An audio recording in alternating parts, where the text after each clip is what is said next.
so নমস্কাৰ তো বহুত দিনৰ পৰা ভিডিঅ' এৰা নাই মোৰ তাত একো অফিচিয়েলি নথিপত্ৰ বা নটিচ একো নাছিলে সো যথেষ্টখিনি গৰম পৰিছে তো উপায় নাই গছৰ তলত আহি বহিছোঁ অলপ সো ভাৰতীয় নৌসেনাৰ পৰা কিছুদিনৰ আগত পোষ্ট মুকলি হৈছিলে যাৰ লাষ্ট ডেট 27 মে তাৰিখে তো আপোনালোকে যদি এতিয়াও গৈ এপ্লাই কৰা নাই তেনেহ'লে সোনকালে এপ্লাই কৰি লওক SSR আৰু MR কাৰণে পোষ্ট নতুনকৈ মুকলি হৈছে আপুনি যদি MR পোষ্টৰ কাৰণে এপ্লাই কৰিম বুলি ভাবিছে তেনেহ'লে আপুনি মেট্ৰিক পাছ কৰিলেও এপ্লাই কৰিব পাৰিব আৰু আপুনি যদি SSR পোষ্টৰ কাৰণে এপ্লাই কৰিম বুলি ভাবিছে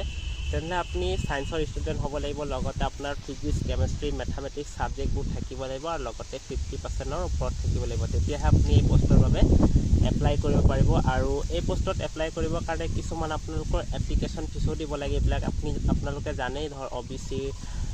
ST SC AWS কেণ্ডিডেটবিলাকৰ দিব লাগে তো ইয়াৰ ফাইনেলি এপ্লাই ষ্টাৰ্ট হৈ আছে আৰু লাষ্ট ডেট ৰখা গৈছে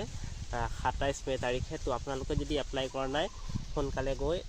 এপ্লাই কৰি লওক তো থেংক ইউ আজিৰ কাৰণে ইমানে আকৌ লগ পাম নেক্সট ভিডিঅ'ত